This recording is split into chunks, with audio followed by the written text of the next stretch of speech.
네, 여러분 안녕하세요. 저희 교육정책 디자인연구소 11월 정기 모임 그리고 또 특별한 공개 강좌에 참여해 주셔서 감사드립니다. 오늘 아주 특별한 시간을 마련하였는데요. 아름다운 숲을 닮은 배움 공동체 이야기를 같이 좀 나눠보려고 합니다.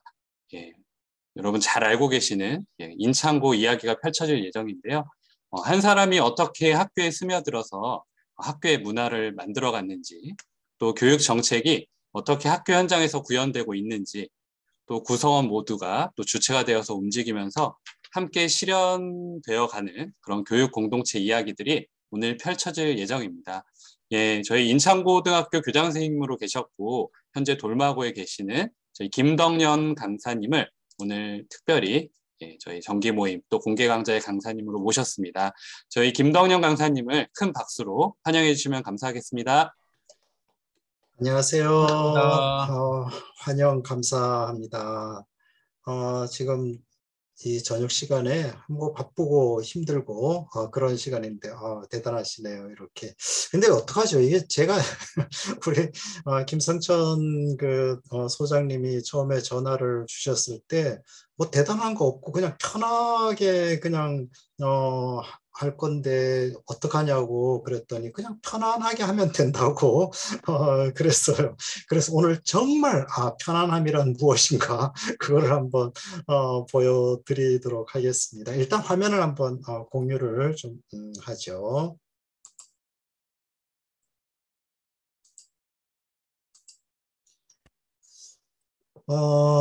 우리 저희 뭐 인창고에 한 사람이 어떻게 스며들고 또 저희 교육 정책이 어떻게 구현되고 뭐 이런 말씀을 해주셨는데 사실은 이제 제가 그냥 그대로 말 그대로 스며들었고 또 동시에 인창고의 공동체가 저를 품어준 거죠. 그렇게 이제 품어주면서 그 안에서 어떻게 우리가 행복하게 살았나 그거를 좀 이렇게 좀 말씀을 좀 드리려고 합니다. 사실 뭐 별 내용은 없고요. 제가 이제 이 말씀을 드리면 4년 동안 어떻게 놀았던가 그걸 좀 이렇게 말씀을 좀 드리려고 합니다. 제목을 보시면 우리 지금 행복하면 안 돼라고 이제 되어 있거든요. 여기서 제가 이제 말씀드리고 싶은 건 그거예요. 우리라는 것과 그 다음에 지금이라는 것과 그 다음에 행복이라는 거예요. 우리가 이제 교직 생활을 하고 또 이제 굉장히 교육 이제 활동을 우리 여러 공동체와 함께 이렇게 쭉 하지만 요 세 개, 우리라는 것과 그 다음에 또 지금이라는 이것, 그리고 무엇보다도 행복이라는 이 가치, 이걸 놓치고 살면 될까? 뭐 이런 어떤 그 생각에서 저는 정말 그 인창고에서 4년이 지금 우리가 함께 행복한 그런 시간, 이런 시간이었다 이렇게 이제 생각을 해봅니다. 이 자리가 어쩌면 지금까지 제가 이제 그 교직 생활을 하면서 그 생활을 했던 그 시간들을 한번 이렇게 되돌아볼 수도 있는 그러한 시간이 될 수도 있을 것 같아서 저한테는 굉장히 귀한 그런 자리입니다. 그냥 오늘 있죠. 오늘은 우리 선생님들께서 저 사람이 지금 굉장히 감상에 빠졌구나 이렇게 생각을 하시고 들어주시면 될 것 같아요. 자, 말 그대로 2018년 9월부터 2022년 8월까지 인창고에서 지낸 4년이 어떠했던가 이런 것을 좀 말씀을 드리겠습니다. 이 그림 어떠세요? 좀 편안해 보이시나요? 그런데 여기 안에 있는 사람이 저를 닮았나요? 지금 화면에 나오는 제 얼굴하고 그 다음에 이 그림하고 똑같죠? 이것이 지금 제가 이제 8월 31일까지 인창고에서 근무를 하고 떠나오는 날, 우리 선생님께서 이렇게 그리셔가지고 저한테 주시더라고요. 그런데 이렇게 보면 주위에 파란 그 나무들 같은 것이 이제 쭉 있잖아요. 나무 같은 것이 이제 쭉 있는데, 이게 이제 어떤 의미냐, 이게 뭐냐, 이제 이렇게 했더니, 우리 인창고에서 같이 있었던, 인창고에서 함께 있으면서 그 했던 교육 목표라고 해야 될까요? 그 슬로건이 뭔가 하면 아름다운 숲을 닮은 우리들의 배움 공동체라는 말이었어요. 아름다운 숲을 닮은 우리들의 배움 공동체. 거기에서 아름다운 숲을 이제 그린 거죠. 그 제가 이제 평소 농담 삼아 나는 숲치기다. 내가 할 일은 그거밖에 없는 것 같다. 이렇게 이제 하면서 했더니 제목이 아름다운 숲지기 이렇게 해서 그려주신 거거든요. 그래서 이런 특별한 그림, 이거 앞으로 프로필에 적극적으로 쓰겠다. 이제 이렇게 해가지고 했는데 참 의미 있는 그러한 그림입니다. 음, 오늘은 제가 그 4년 동안을 5개의 키워드로 한번 정리를 한번 해봤어요. 그 5개의 키워드가 첫 번째는 사람, 두 번째 행복, 세 번째 소통, 네 번째 자율, 다섯 번째 삶, 이러한 5개의 키워드인데 이 5개의 키워드를 가지고 어떻게 4년 동안 했는지 그런 내용을 한 1시간 정도, 1시간 정도 이렇게 가볍게 말씀을 좀 드리려고 합니다. 혹시나 도중에 이렇게 뭐 같이 의견 나누고 싶거나 뭐 질문, 궁금한 사항 이런 것 있으면 댓글로 올려주셔도 좋고요. 아니면 나중에 끝나고 질의응답 그 시간을 하셔도 좋을 것 같습니다. 자, 그런데 먼저 시작하기 전에 제가 이제 인창고에 들어가서 저는 그 선생님들하고 함께 해야겠다라는 생각이 굉장히 강했었어요. 그 이유 중에 하나가 저는 이제 공모로 들어갔기 때문에 이 공모라는 것이 결국은 혼자 들어가는 거잖아요. 그래서 저는 이제 혼자 들어가고 또 이제 저는 남쪽 경기도로 따지면 남쪽에 있었기 때문에 인창고는 구리에서 경기도 북쪽에 있거든요. 그래서 지역적으로 그렇게 소통이 없고 해서 저 같은 경우는 이 북쪽을 잘 모르는 상황이었기 때문에 아는 사람도 없는 이런 상태였죠. 얼마나 외롭겠어요. 그래서 혼자 들어갔기 때문에 오히려 더 함께 하려고 했던 이런 것이 있었고 그랬기 때문에 오히려 더 다행이 아니었을까. 혹시라도 그 안에 뭐 만약에 좀 아는 사람이 있었거나 좀 친분 있는 사람이 있었다 싶으면 그 사람한테 굉장히 의지할 수도 있었겠다 이런 생각이 들어요. 그래서 애당초 혼자였기에 더 함께 하려고 했던 것 같습니다. 그러다 보니까 사소한 일이라도 함께 결정하고 함께 실천했습니다. 이것이 이제 제가 인창고에 있었던 그 얘기를 쓴 책이 바로 아름다운 숲을 닮은 배움 공동체라는 책인데 이 책에 대한 그 얘기는 마지막 끝나면서 이제 좀 말씀을 드리도록 하고요.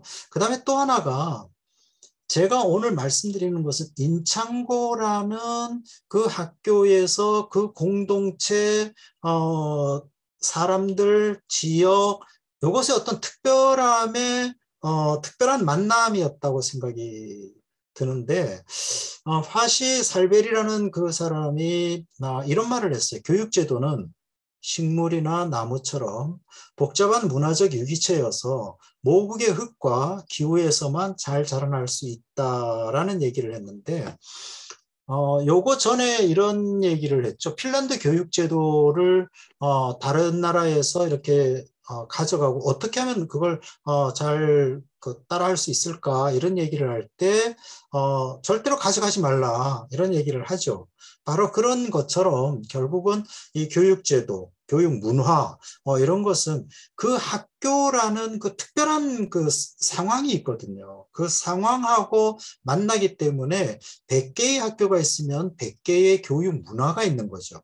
그런 어떤 것이 있어서 제가 오늘 드리고 싶은 얘기는 뭔가는, 이거는 인창고에서 이런 일이 있었고, 다만 내가 근무하는 그 학교에서 이런 것을 적용을 할 때는 아이디어는 가져갈 수 있지만, 분명히 모양은 달라질 수 있다라는 거예요. 저는 이런 점에서 우리가 오늘의 이야기 또는 그것뿐만이 아니라 지금 교육 정책이라는 것도 똑같이 이렇게 나를 따르라 해가지고 교육 정책을 한다고 해서 그것이 A라는 학교와 B라는 학교가 똑같이 나타날 것이냐? 그렇지는 않을 거다. 이렇게 이제 생각이 됩니다. 그걸 전제로 하고요. 그래서 오늘 말씀을 좀 드리겠습니다. 사실은 이제 그 인창고 같은 경우는 이제 올해 12년, 혁신학교가 12년 됐어요. 그래서 재지정 문제 때문에 좀 왈가왈부가 학교에서 왈가왈부가 아니고요. 교육청에서 왈가왈부, 그런 일이 있었거든요.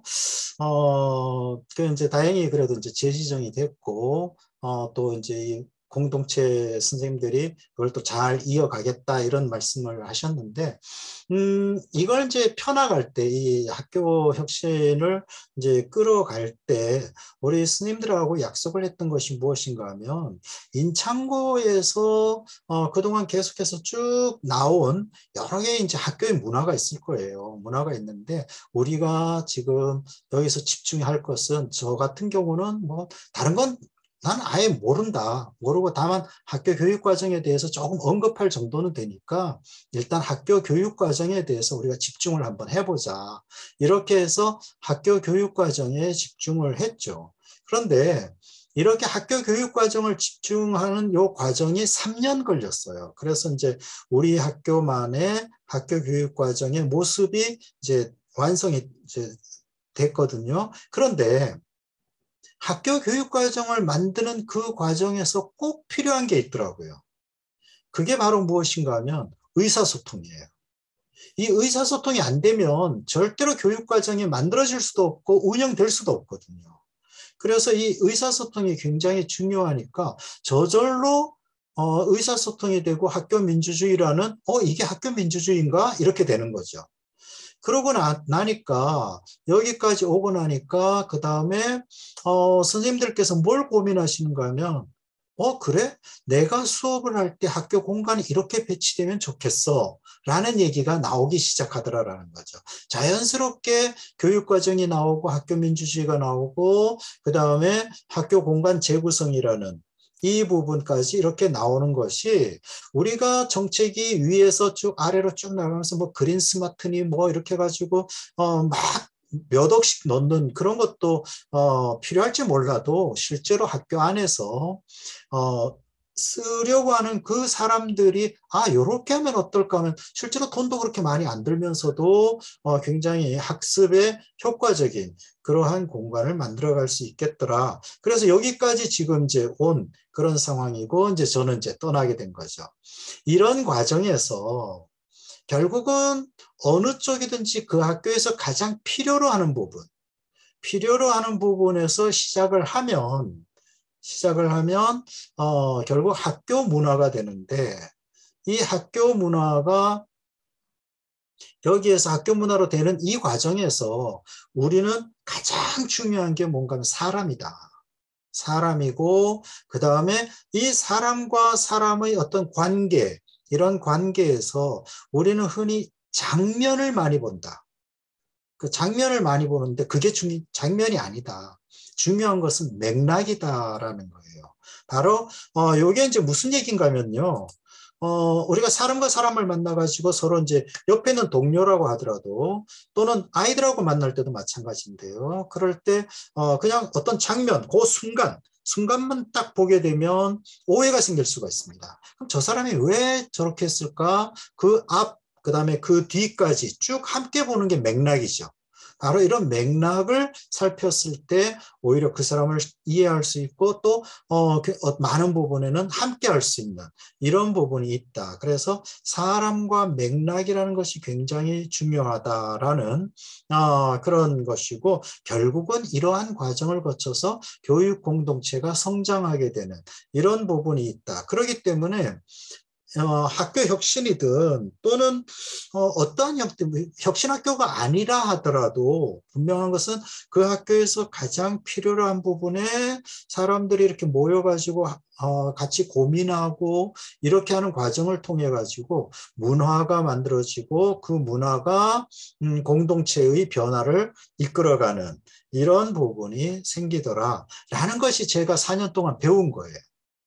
이 부분에. 그러면서 사람에 대한 믿음, 이것이 굉장히 어떤 확신이 생기는 이런 어떤 계기가 됐다고 할까요? 자, 제가 이제 그 인창고에 가면서 또는 이제 4년 동안 가장 중요한 키워드로 생각을 했던 것이 바로 행복이라고 이제 할 수가 있는데, 이 사진을 이렇게 한번 쭉 보시면 먼저 이쪽에 있는 이 사진은 1970년대 사진입니다. 저 아니에요. 이게 제 모습이 아닙니다. 70년대 김영만이라는 사람이 찍은 사진인데 결국은 이 김영만이라는 사람을 아주 유명한 사진 작가로 만들게 해준 그 작품이에요. 바로 여기에 보면 아마 이 친구가 지금 엄마 손에 끌려가지고 학교로 가는 것 같죠? 학교로 가는데 막 이제 가기 싫어가지고 막 울고 불고 난리 났어요. 근데 이 사진에서 참 재밌는 장면 중에 하나가 요 둘째예요, 둘째. 표정 보세요. 초월했죠? 지금 형아는 혼나고 있는데 제가 보기에는 이것이 아마 자기 표정 관리하는 거 아닌가 이렇게 싶어요. 워낙에 그래서 이 둘째가 눈치가 빠르잖아요. 그래서 좋아할 수도 없죠. 이 상황을 지금 좋아했다면 큰일 나잖아요. 좋아할 수도 없고 그렇다고 또 분명히 자기는 지금 편한 상황이기 때문에 엄마한테 엎여 있고 그러니까 일단 나는 즐기겠다 이런 어떤 표정인 것 같아요. 1970년대의 모습이라고 말씀을 드렸고요. 이 사진은 쭉 보시면 이건 중국입니다. 중국. 중국이나 우리나라나 뭐 비슷한 면이 있는 것 같아요.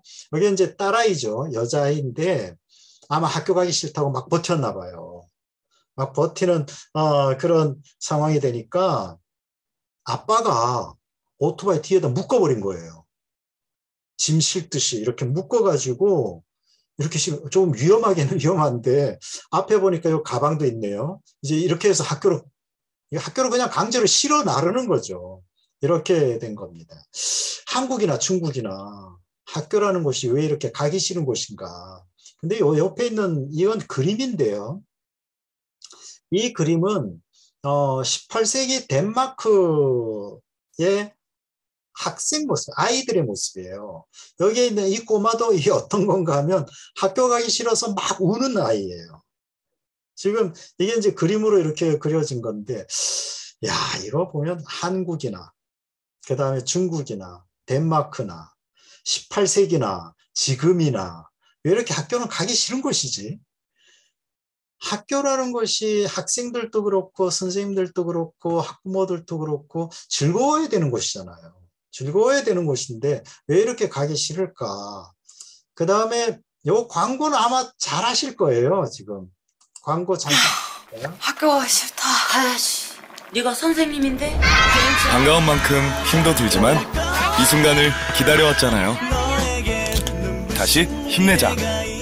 바카스. 답하기 싫. 피곤하지?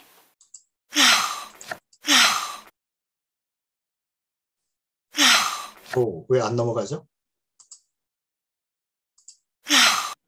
넘어가. 학교 가기 싫다. 아이씨, 네가 선. 학교 가기 싫은 게 아니라 다음 하기 싫은가 봐요.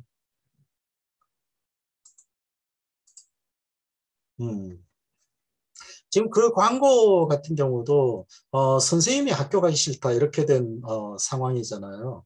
그러니까 왜 학교라는 곳이 선생님도 싫고 학생도 싫고 이런 곳이 되어서는 안 될 텐데 서로가 가고 또 즐겁고 교사들 같은 경우는 이 하루 중에 굉장히 많은 시간, 학생들도 그렇고요. 굉장히 많은 시간을 학교에서 보낸단 말이에요. 이런 시간을 우리가 즐겁고 행복하면 왜 안 될까라는 거예요. 그 행복하면 왜 안 될까? 자, 이런 어떤 것을 그렇다면 우리가 지금 행복할 수 있는 그런 학교로 만들어가면 안 될까? 이런 생각을 좀 했던 거죠. 자, 그렇게 했을 때 가장 중요한 것은 바로 사람이다. 역시 그 부분은 사람이 가장 중요하다 해서 이 사람에 대한 아무리 뭐 제도, 그 다음에 뭐 다양한 정책, 뭐 여러 가지 이런 것이 있다 하더라도 결국은 사람이 움직여가는 거다라는 거죠. 제가 쓴 아름다운 숲 그 책의 287쪽에 제가 이런 고백을 했어요. 저에게 우리 학교 자랑거리를 하나만 들라고 한다면 바로 사람이라고 말씀드릴 수 있습니다. 인창고에서는 교직원은 물론이고 학부모님, 학생 모두가 서로에게 시선이 가 있습니다. 그러니까 서로가 서로를 바라보면서 서로 존중하고 그러한 곳, 저는 그런 걸 발견을 한 거예요. 서로 싸우고 뭐 서로 막 이런 것이 아니라 교직원은 학부모 학생들에게, 학생들은 또 선생님, 그 다음에 학부모들에게 이런 식으로 서로에게 시선이 가 있고 서로를 아껴주고 이런 것이 있더라. 이런 분들과 함께 한 시간이 소중하고 자랑스러울 수밖에 당연히 자랑스럽겠죠. 다른 모든 것은 사라지더라도 여기에서 만난 사람들은 영원히 기억할 것입니다. 그랬어요. 그러니까 저한테는 이 인창고라는 그 4년이라는 그 시간이 굉장히 소중한, 그리고 무엇보다도 그 속에 있었던 함께했던 그 사람들, 이 사람들이 굉장히 소중한 그러한 경험이었는데, 이런 경험을 이게 이제 편지를 보면 좀 그걸 느낄 수가 있어요. 우리 굉장히 감동적인 그러한 편지들인데 한번 좀 이렇게 읽어볼까요? 먼저 보면 그냥 편안하게 학교 생활할 수 있도록 만들어주셨던, 그래서 학교 가는 것이 즐거웠었습니다. 그런 저를 보며 저희 집 아이들이 엄마처럼 직장 생활할 수 있는 게 참 큰 복인 것 같다고 부러워하곤 했었죠. 그러니까 아까 우리 학교 가기 싫다 이런 얘기가 나왔는데 학교 가는 것이 즐겁다. 학교 가는 것이 일단 즐거워야지 그 다음에 교실에 들어가는 것도 즐거워지는 거죠. 그 다음에 또 보시면 요거는 우리 신교 선생님께서 이렇게 해주셨어요. 교사는 말을 잘하는 사람이라 생각했었는데 그보다도 항상 여유 있게 들어줄 수 있는 넓은 사람이 먼저이구나, 이런 것을 느꼈대요. 그리고 이 선생님께서는 이런 얘기를 했어요. 망아지 같은 제가 학교에서 학생들과 하고 싶은 일을 마음껏 할 수 있도록 지지해 주시고 응원해 주시고 도와주신다. 그러니까 선생님들께서 학교에서 나 이거 하고 싶어요 라고 했을 때 개인적인 사리사욕을 채우기 위해서 이거 하고 싶어요 이러지 않는다는 거죠. 그러지 않고 분명한 것은 거기 학생들하고 어떤 관계가 있는 거예요. 이 학생들하고의 관계가 있을 때, 그럴 때 거기에 어떤 벽에 부딪혔을 때 이 벽을 뛰어넘을 수 있는 그런 것을 아무래도 찾아주는 것이 저의 역할이 아니었을까, 이런 부분을 이 스님께서는 이렇게 찾아보신 것 같아요. 이분이 참 재미있었던 것 같아요. 육아휴직을 했던 분인데 그 당시 이제 육아휴직을 했다가 인창고에 계신 지인분께서 연락을 주시면서 배울 것도 존경스러운 점도 많은 교장 선생님과 조금이라도 근무해 보려면 얼른 복직해. 실제로 복직했어요. 그래서 뭐 이렇지 이런 또 생각을 했고, 그 다음에 이분은 그중에 특히 제 마음을 크게 느끼게 한 것은 아닙니다, 안 됩니다와 같은 부정적 말씀이 거의 없으셨던 점입니다. 조용히 필요한 것을 지원해 주시고 할 수 있는 것을 찾아 이끌어 주셨다.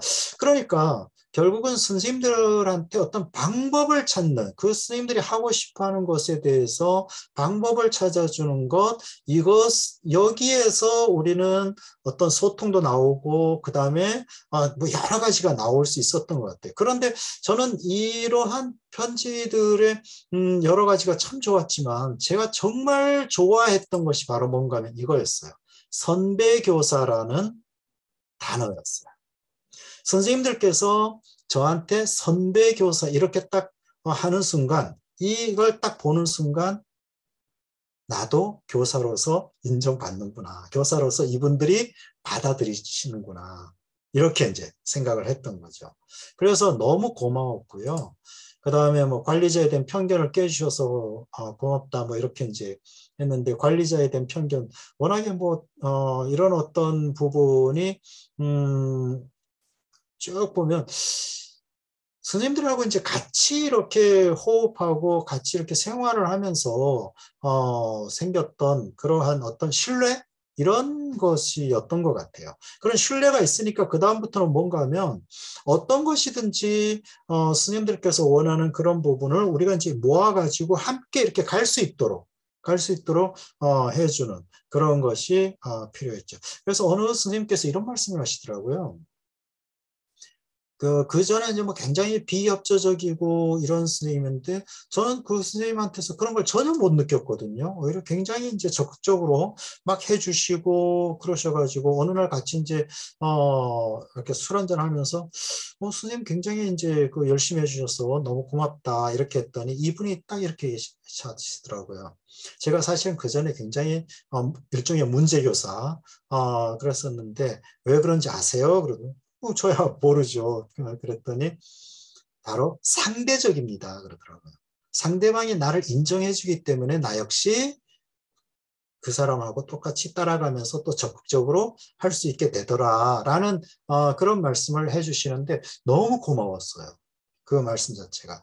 이 세상에 정말 나쁜 사람들, 우리가 말하는 그러한 사람들이 사실은 서로가 서로를 이렇게 인정하고 그러는 가운데서 사람과 사람 사이의 어떤 관계를 긍정적으로 맺어가는 거기에서 학교의 일은 시작이 된다.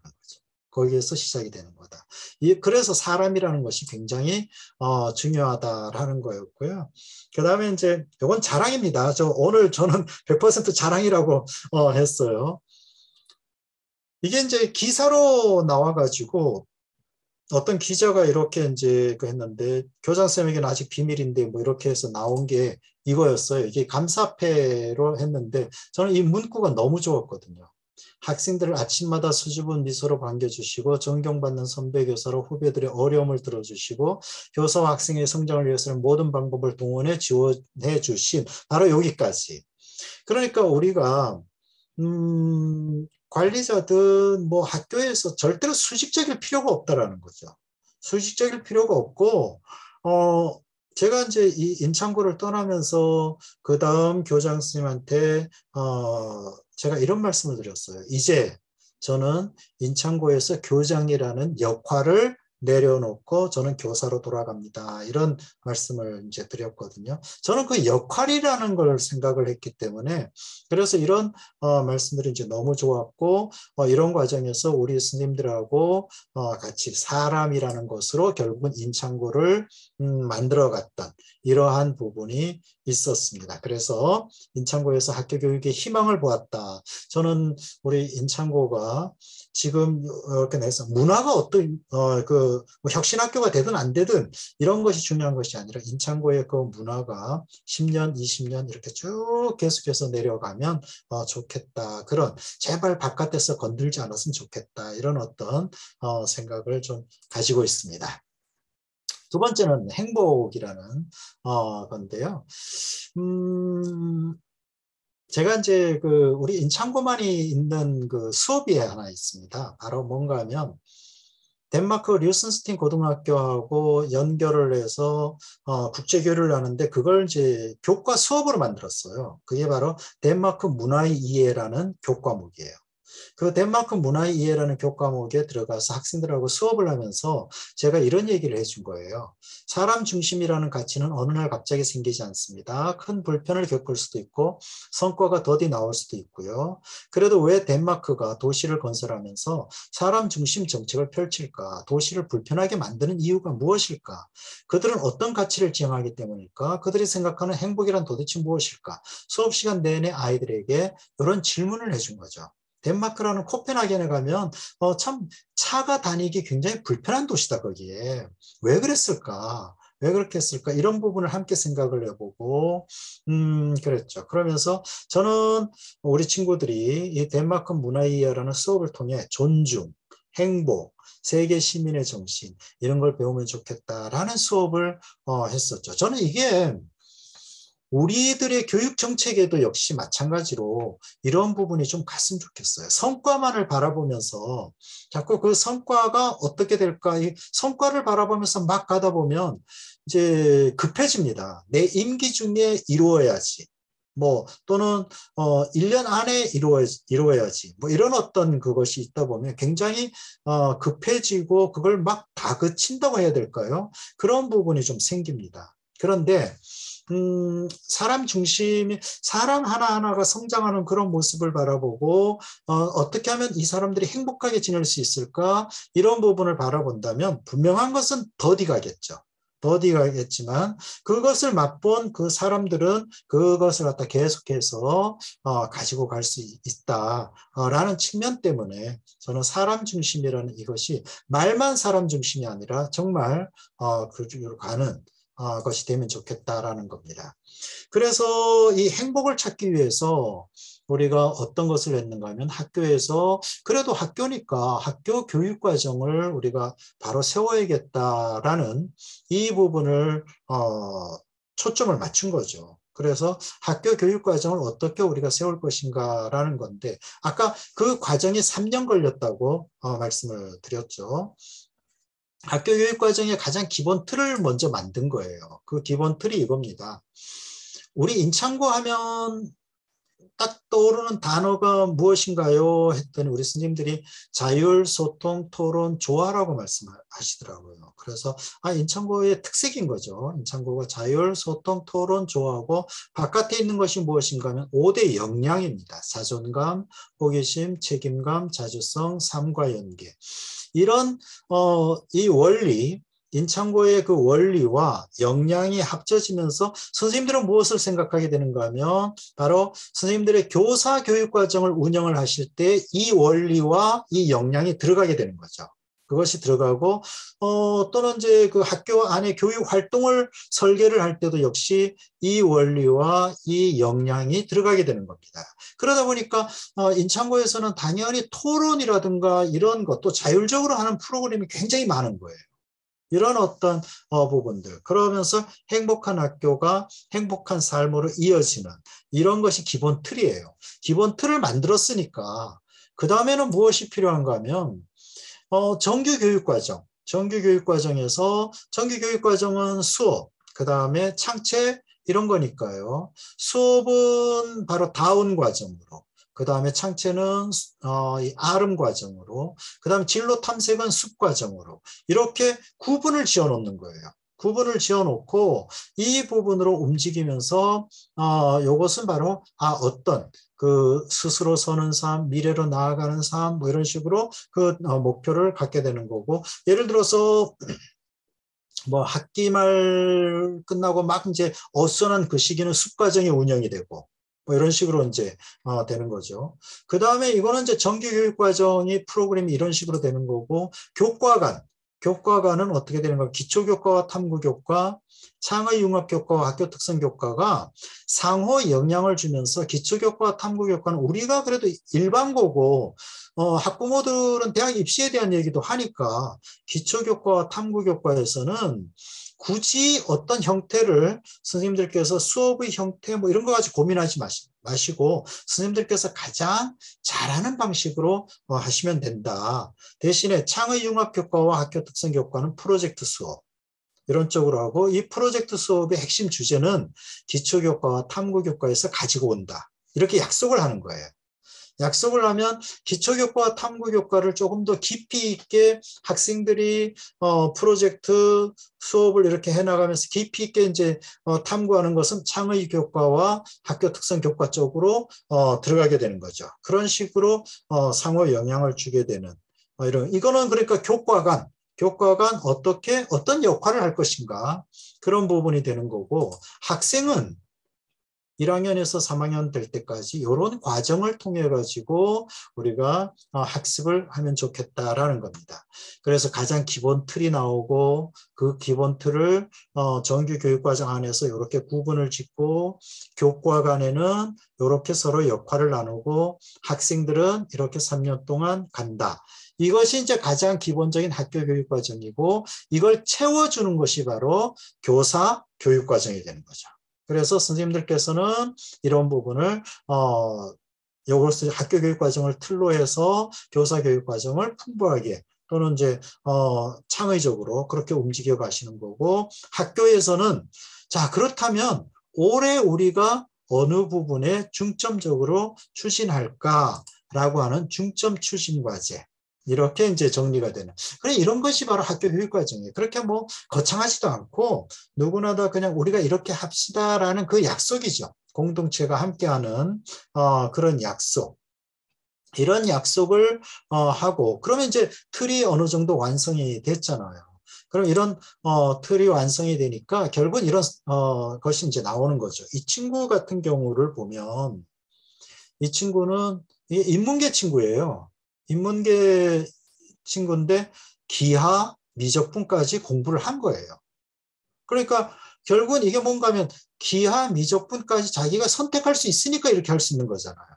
그런 어떤 것이 나왔고 학교 공동체 토론을 거쳐서 열린 교육 과정을 구현하고 있다라는 이런 어떤 그 기사들이 나오면서 우리 학교의 어떤 특징을 나타내 줬는데 사실 열린 교육 과정 뭐 이렇게 딱 정리해서 나오니까 그냥 굉장히 쉬웠을 거다 이렇게 생각하기 쉬운데 결코 쉽지 않다라는 거 우리 선생님들께서 아마 잘 아실 겁니다. 그럼 이런 과정이 굉장히 3년 걸렸다고 아까 말씀드렸는데 그 3년 동안에 얼마나 많은 대화가 있었겠어요.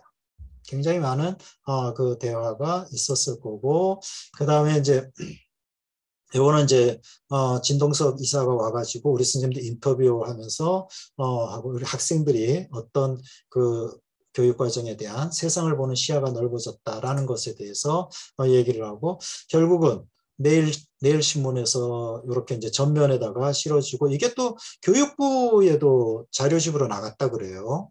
그렇게 이제 되어 있더라고요. 그 다음에 이제 여기까지 딱 하고 나서 학점제에 대한 대비도 해야 되니까 우리 학교의 약점이 무엇인가 빅데이터, 인공지능, 로봇학 이런 쪽인데 이것을 하기 위해서 광운대하고 MOU를 체결하는 거예요.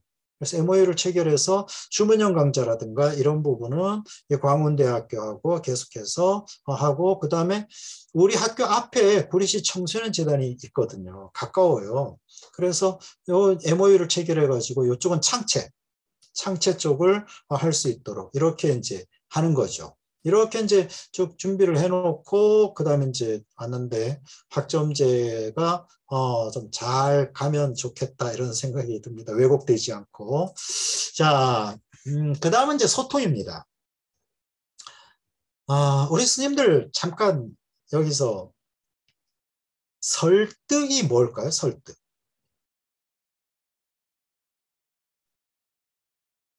어떤 게 설득 그러면 우리 스님들께서 학생들하고 대화를 할 때 내가 너를 설득한다. 설득이 뭐죠? 어떻게 하는 것이 설득이죠? 학생의 행동 변화, 말을 쭉 해가지고 학생의 행동 변화가 오는 것, 그게 설득일까요? 설득은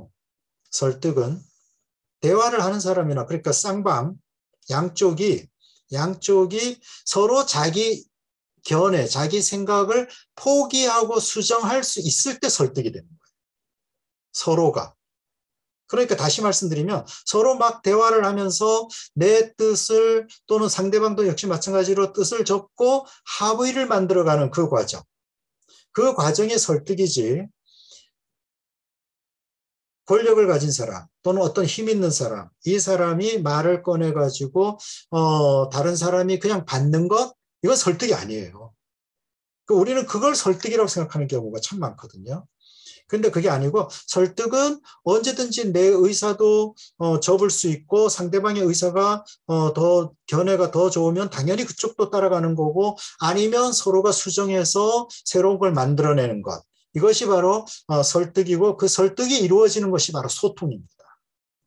그러니까 우리 흔히 학교에서 보면 교장 교감 스님들께서 나는 참 소통을 많이 하는데 왜 선생님들은 답답하다고 생각하는지 모르겠어. 이런 말씀들을 하시죠. 그건 소통 아니에요, 그런 거.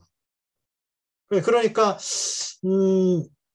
소통은 이렇게 이제 보시면 될 것 같아요. 이게 이제 우리 스님께서 편지에다가 써주신 건데 항상 대화로 조율하고 학생과 교사의 입장에서 생각해 주시는 모습이 한편으로는 이게 설득이 될까 싶은 마음이 들었을 때도 있는데 시간이 지남에 따라 이런 방식의 합의에 이를 수 있구나.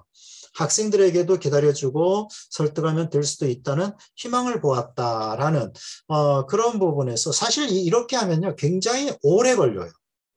시간이 더디 걸립니다. 그러니까 심지어는 어떤 우리 그 학교에서도 어느 선생님들께서 그런 말씀하셨어요. 아니 왜 그러냐고 그냥 한마디 딱 명령을 내리면 착착착착 될 텐데 왜 그렇게 이제 대화를 하고 뭐 자꾸 이제 그러냐 이렇게 얘기를 할 때 제가 가지고 있었던 생각은 무엇이었는가 하면 내가 그럼 명령을 해서 따르면 그분은 자기가 원해서 움직이는 게 아니잖아요. 그러면 이런 상황에서는 명령을 한 사람이 없어지면 그 사람 안 하는 거예요. 그런데 결국은 소통이라는 것은 결국 뭔가 하면 사람을 움직이게 만들어야 되는 그 도구가 소통인 거잖아요. 사람을 움직인다라는 것은 내가 없어도 이 사람이 자율적으로 주체적으로 움직여야 되는 거거든요. 이런 것을 어떻게 만들어갈 것인가 라는 그런 부분인데 굉장히 저는 하여튼 이용할 수 있는 모든 걸 다 이용을 했던 것 같아요. 그래서 했는데 이건 칠판 소통이라는 게 뭔가 하면 저 딱 갔는데 교장실이 어디에 있는가 하면요.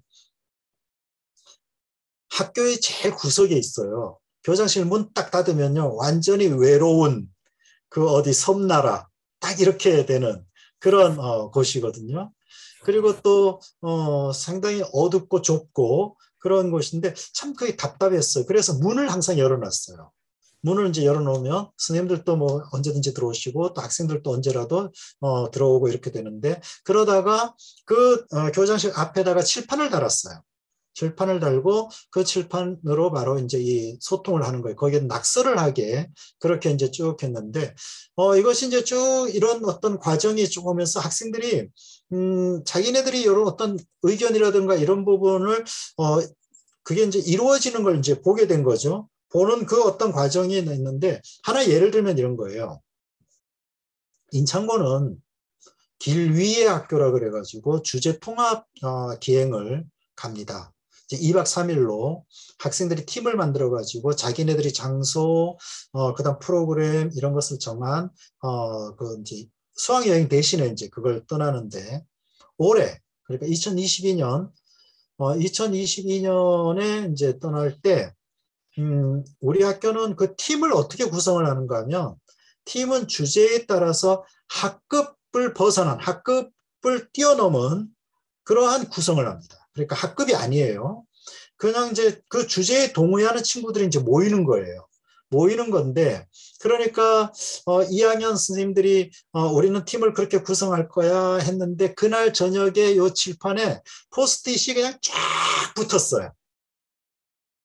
그럼 이제 그 포스트잇을 이제 이렇게 보면서 이제 거기에서 학생들의 의견을 이제 보는 거죠. 학생들이 어떤 얘기를 하는가 하면 우리가 중학교 때부터 계속 마스크를 쓰고 있었다.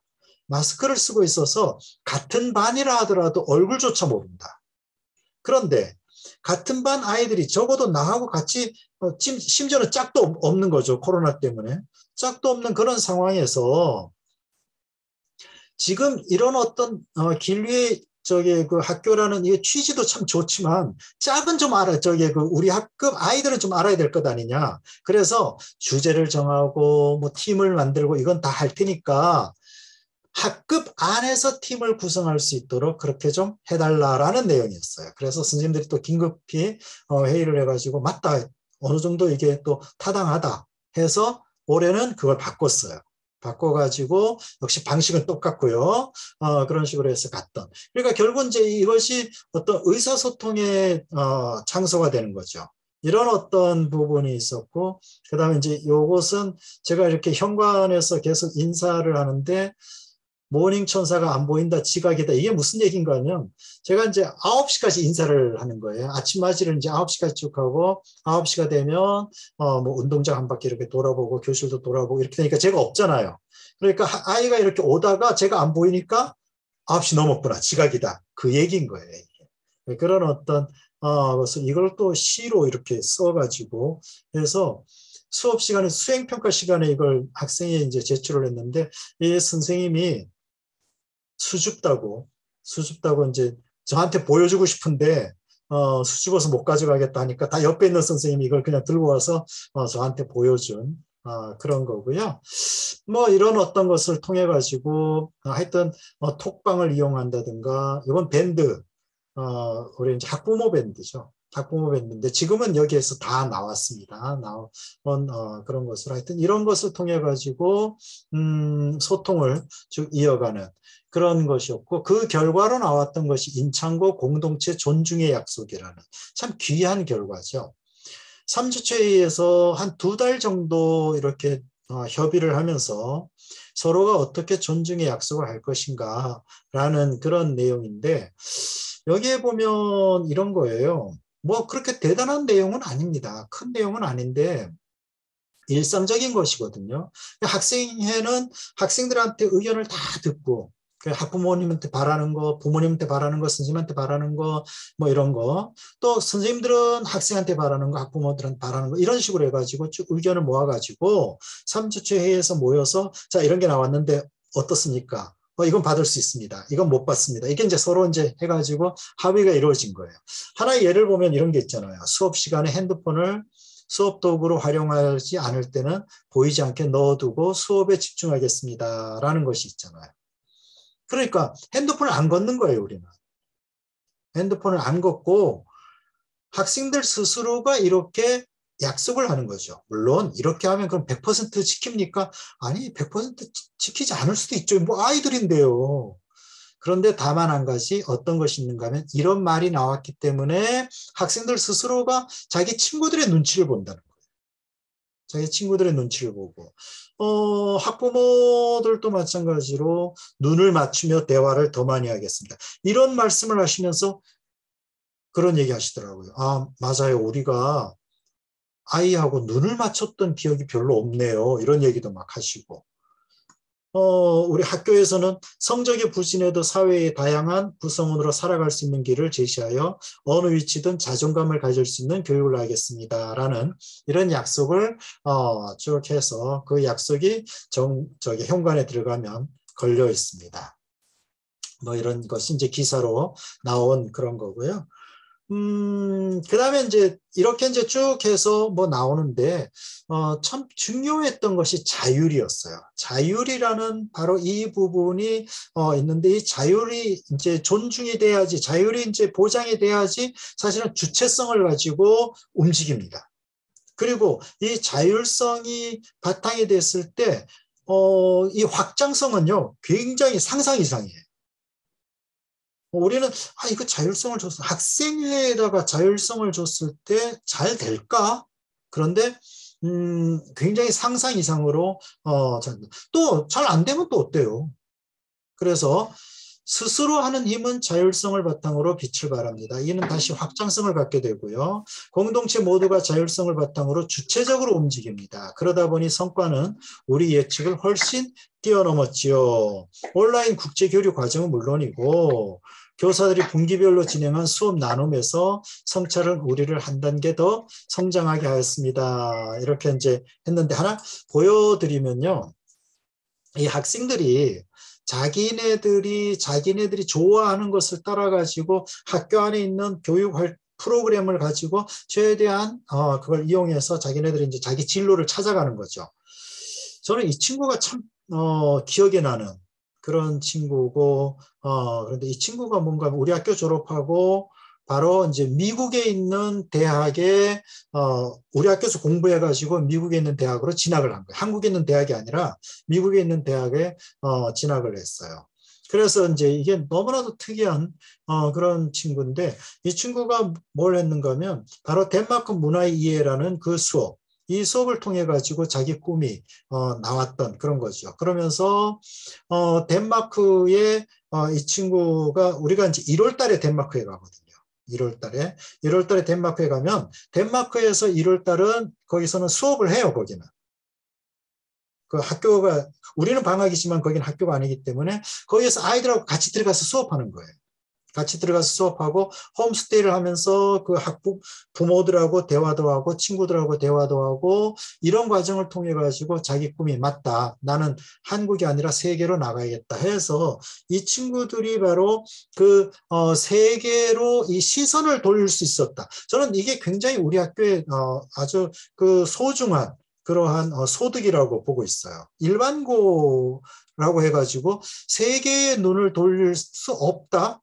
그런 거 아니거든요. 꼭 국제고나 뭐 외고나 이런 아이들만 그러는 게 아니라 얘들도 기회가 있고 그런 것을 배울 수 있는 시간이 있으면 경험을 하게 되면 분명히 충분히 가능하구나 했는데 이 친구가 미국에 있는 6개 대학에 원서를 낸 거예요. 6개 대학에 원서를 냈고 거기에 자기소개서 에세이를 쓰면서 덴마크 갔던 그 경험을 썼는데 면접관이 그걸 딱 질문을 한 거죠. 너 어떻게 그럼 덴마크를 갔니? 가서 뭘 했니? 그걸 통해서 너의 꿈은 어떻게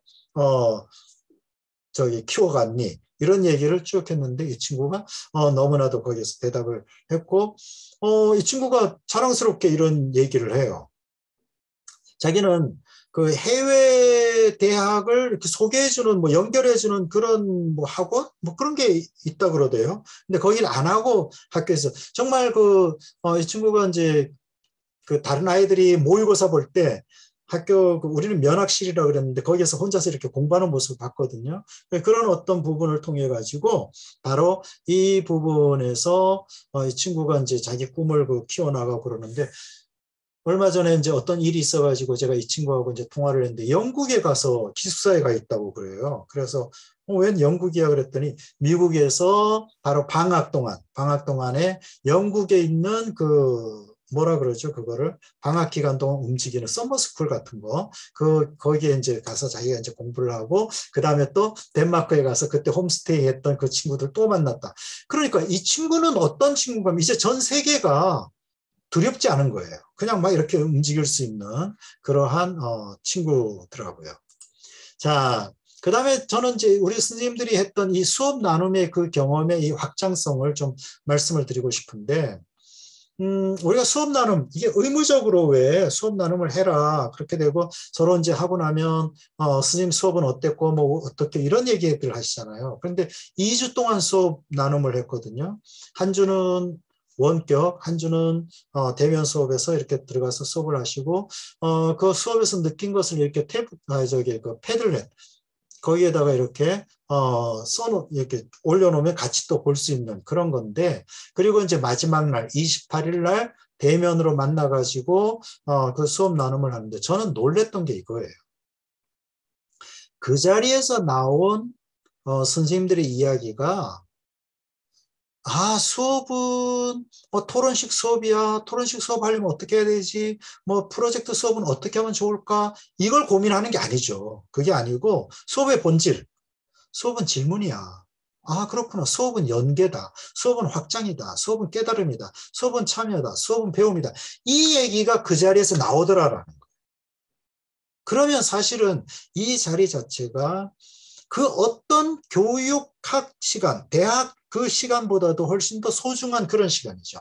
이걸 통해 가지고 선생님들은 그 다음에 수업은 질문이구나. 그럼 내 수업에서도 질문을 통해 가지고 뭘 해봐야 되겠구나. 당연히 그러면 수업에서 어떻게 하냐면 질문을 하겠죠. 수업 방식이 이제 달라지는 이런 것이 되는 거예요. 왜 자꾸 이런 방식이 있으니까 이 방식을 한번 적용해 보세요. 우리는 자꾸 그런 식으로 접근했을까? 자, 이런 어떤 부분이 나오더라라는 거.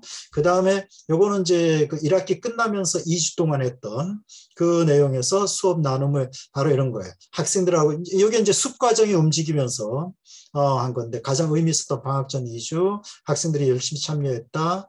뭐 그리고 주도적으로 뭔가를 하고 싶어 한다. 그러면서 이제 나온 거예요. 다음에는 우리 처음부터 학생들이 기획할 수 있도록 맡겨보자. 그래. 기회를 주면 아이들에게 배움이 일어난다. 이거 깨달음이잖아요. 이런 깨달음. 이런 깨달음이 있으면 그 다음에 이 스님들이 그걸 이어가면 어떻게 될까요? 처음부터 학생들이 기획할 수 있도록 구상을 하겠죠. 바로 이런 식으로 바뀌더라. 저는 이런 것이 우리 스님들께서 자율성을 가지고 주체적으로 서로 나눔을 하면서 만들어지는 그런 과정인데 왜 이걸 자꾸 자 선생님들 학생 중심 수업은 학생들이 하는 겁니다. 뭐 그거는 자꾸 개념이 안 잡히거든요. 직접 해보지 않는다. 그러니까 이런 어떤 부분에서 많은 확장성이 나오더라. 이건 2학기 때 질문 참여 뭐 이런 것이 주로 선생님들 얘기해서 피드백이라는 말이 나오는 게 너무 반가웠어요. 이 인문계 일반교에서 이 피드백이라는 단어가 참 나오기가 힘들거든요. 그 다음 이제 또 하나의 그 확장성이 이거였는데 이게 선생님들께서 14개 전 세계 14개 고등학교 선생님들하고 회의를 하는 장면이에요. 이제 어떤 건가 하면 계속해서 이제 온라인으로 이제 코로나 시기에 온라인으로 이렇게 막 하다 보니까 선생님들이 왜 애들만 하는데 우리도 한번 해보자. 이렇게 됐는데 마침 우리가 그 교류를 했던 류스스틴 고등학교가 14개, 전 세계 14개 고등학교와 이 교류를 하는 거예요. 그래서 그 학교는 교육 과정이 어떻게 되는가 하면 교육 과정 자체가 아예 입학하면서 한국반, 뭐 아르헨티나반, 뭐 이런 식으로 인도반 이렇게 형성이 돼요. 그래서 한국반 아이들이 우리 학교에 와서 같이 수업하고 우리 학교 아이들이 한국반에 가서 수업하고 이렇게 되는 거거든요. 그래서 거기에 협조를 얻어가지고 그렇다면 그 14개 선생님들하고 한번 만나자. 만나서 우리 얘기를 해보자. 여기 이제 다 고등학교 선생님들이십니다. 고등학교 선생님들이 이렇게 만나는데 보면 밤이잖아요. 밤. 시차 때문에 우리 선생님들이 이제 밤에 이렇게 만나가지고 얘기를 하는데 주제가 평가에 대해서 말씀을 하시는 거예요. 너희들의 평가는 어떻게 하니? 우리들의 평가는 이래 하면서 서로 이제 얘기를 하는 그런 거고 코로나를 어떻게 했어? 뭐 이렇게 그런 걸 했을 때 캐나다 선생님이 엉엉 울면서 우리 도대체 어떻게 해야 될지 모르겠어 했던 게 뭔가 하면 코로나 시기에 우리는 그래도 한 학교가 전체적으로 또는 한 반이 전체적으로 등교를 하거나 온라인으로 들어가거나 이런 형태로 움직였잖아요. 그런데 캐나다는 자기가 원하면 나오거나 나오지 않거나 이렇게 되는 거예요.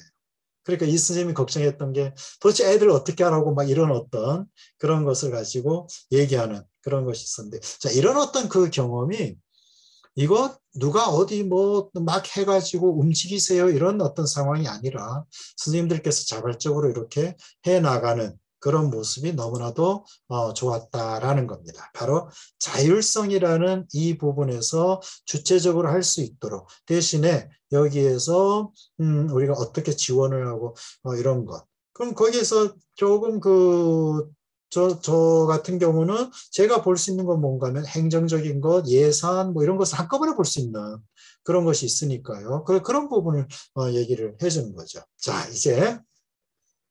이제까지 지금 제 말씀을 드린 그 모든 것이 결국은 삶으로 나타나는 거죠.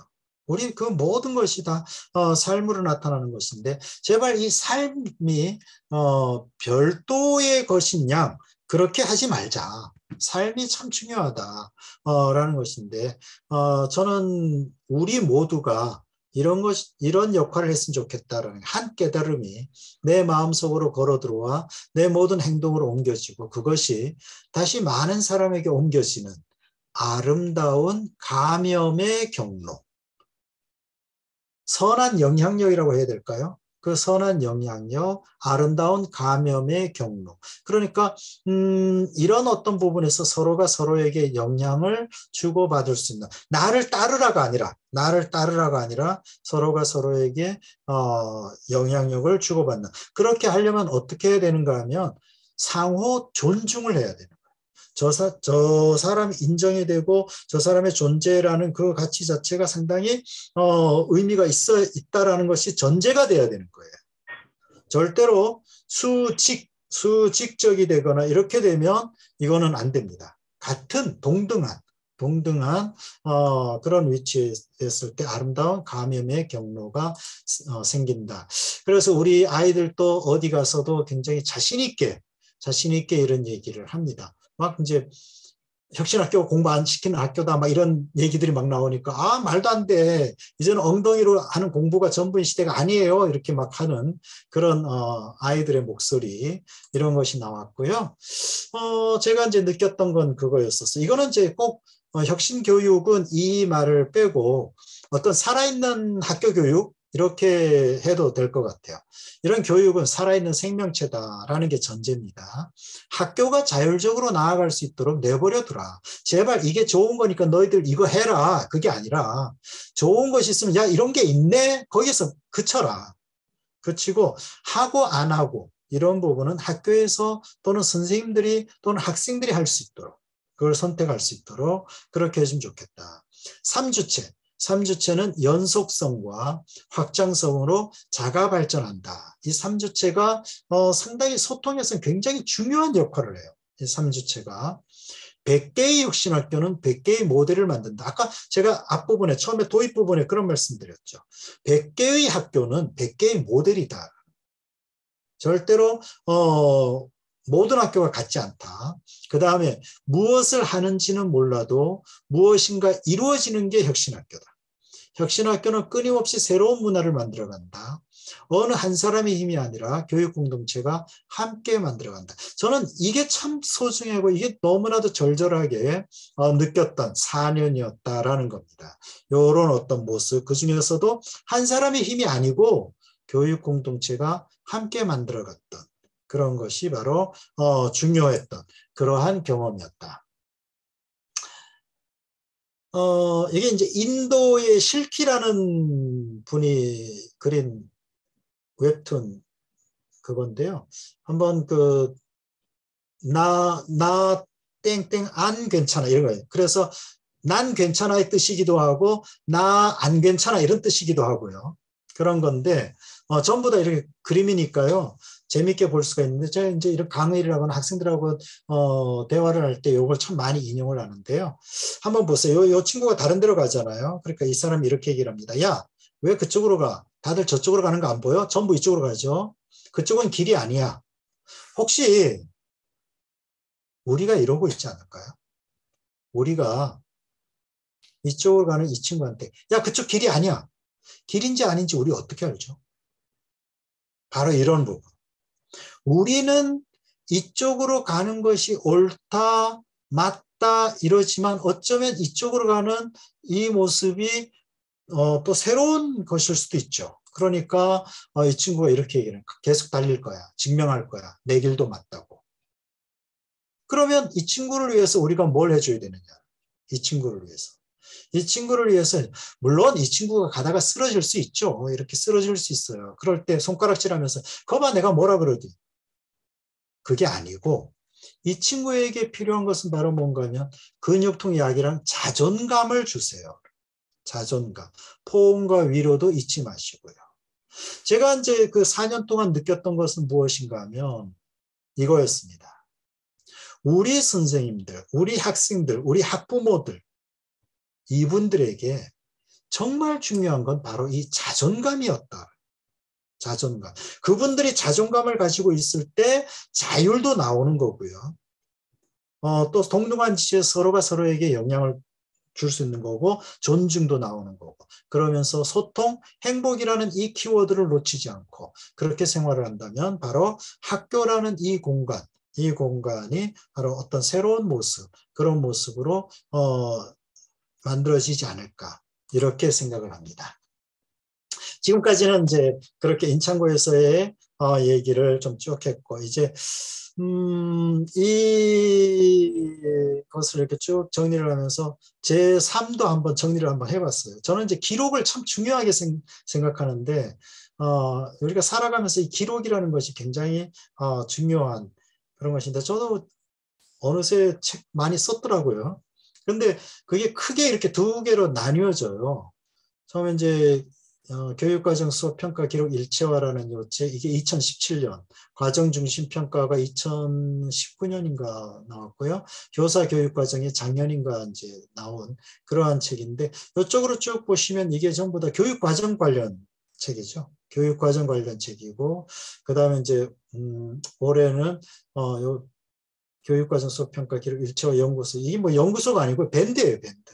밴드를 만들어가지고 스님들하고 같이 노닥대는 장소로, 그리고 각종 자료라든가 이런 거 올리는 그런 장소로 지금 해놓고, 이쪽으로 해서 교육과정에 대한 관심이 있었구나라는 거였고, 그 다음에 이쪽 보면 포노사피엔스를 위한 진로교육, 이게 이제 우리 아이들이 10대가 어떻게 바뀌고 있는가, 어떻게 달라지고 있는가, 10대들이 이렇게 달라지고 있는데 우리 교사들이 그대로 가면 안 되지, 바로 이제 그런 어떤 부분에서 포노사피엔스를 위한 진로교육이라는 책을 썼고요.